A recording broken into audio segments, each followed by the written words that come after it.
Estamos de volta agora com o segundo bloco do programa Mais Saúde. Excepcionalmente hoje o nosso programa está sendo gravado, pois eu estou em Tiradentes, no 6º seminário de ortopedia que está acontecendo aqui. Então, quem está participando desse bloco com a gente é o Dr. Leonardo Brandão. Ele é chefe da ortopedia no Hospital Felício Roxo, em Belo Horizonte, e ele vai falar um pouquinho para a gente sobre o quadril. Boa noite, doutor Leonardo. Muito obrigado por sua participação. Boa noite, Shaira. Eu que agradeço a oportunidade. Doutor Leonardo, fala um pouquinho para a gente quais são as principais doenças que acometem o quadril. Nós temos 3 grupos de doenças que acometem frequentemente o quadril. A primeira delas são as afecções periarticulares, caracterizadas pelas dores periarticulares, aquilo que antigamente se chamava muito de bursite ou tendinite do quadril. O segundo grupo de afecções são as afecções intraarticulares, representadas principalmente pelas artroses de quadril. E o terceiro grupo, que é o grupo que mais preocupa, é o grupo das fraturas de quadril, que hoje acometem endemicamente a terceira idade. Então nós podemos dizer que as principais doenças dos quadris acometem mais os idosos? Ou não? Qualquer pessoa pode ter? Você tem doenças que acometem todas as faixas etárias. E notadamente aquelas que mais requerem cuidados especiais são as fraturas que ocorrem principalmente nos idosos e as afecções das pessoas da terceira idade, que comumente são cirúrgicas. Tá. E como detectar se a pessoa tem problema no quadril? Eu, por exemplo, o que eu vou sentir para eu saber que eu tenho um problema no quadril? O sinal de alerta é a dor. São dores que vão acontecer em repouso ou em movimento e que geralmente vão se associar a alguma limitação de alguma atividade que você faça. Por exemplo, cortar as unhas do pé, cruzar as pernas, calçar sapatos, lavar o pé. Você vai notar que você tem uma limitação dessas atividades e que seu quadril movimenta-se menos. E isso associado à dor é o que leva grande parte dos pacientes ao consultório. Tá.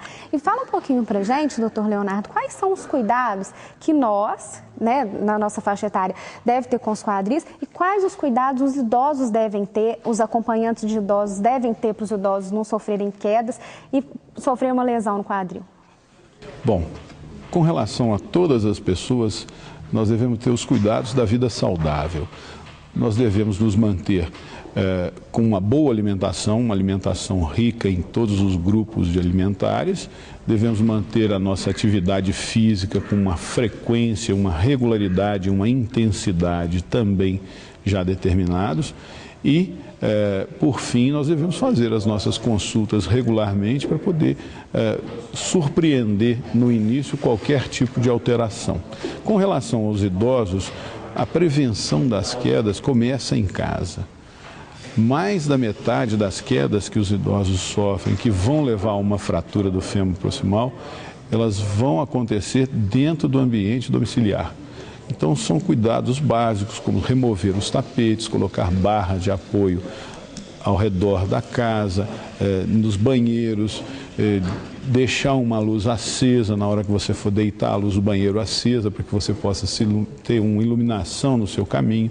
Tudo isso são cuidados que vão diminuir o risco de fratura, mas nós devemos principalmente estimular a atividade da pessoa idosa. Ela tem que ser ativa socialmente, ela tem que ser ativa intelectualmente e fisicamente. Quanto melhor a forma física da pessoa, mais difícil é dela cair.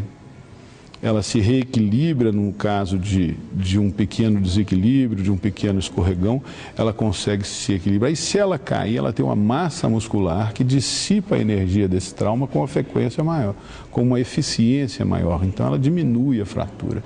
Vida saudável é o segredo para prevenir qualquer doença do quadril. É alimentação, atividade física, não o fumo, não a bebida, tudo isso, doutor Leonardo? Exatamente. Viver de uma maneira saudável vai levar a gente a mais de 100 anos seguramente. E não vai evitar só as quedas e os problemas nos quadris, vão evitar várias doenças, né, doutor Leonardo? E se acontecer algum acidente, como o próprio nome diz, acidente não se prevê, você pelo menos está em boa forma para poder ter uma repercussão menor desse trauma e se submeter também, numa eventualidade de uma necessidade, se submeter a uma cirurgia com muito menos repercussão orgânica do que isso acontece.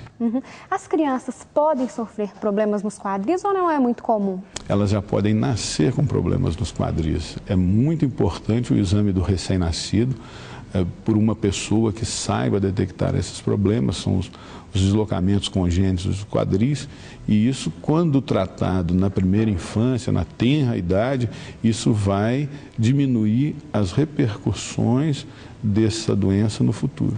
Tá, joia. Doutor Leonardo, muito obrigada por sua participação. É um prazer para mim estar aqui e recebê-lo. Obrigado, Chara. Agora, no último bloco, nós vamos ter a participação do vice-presidente do seminário, que é o doutor Leonardo Andrade. Então, você não saia daí, não perca, que a gente volta já já.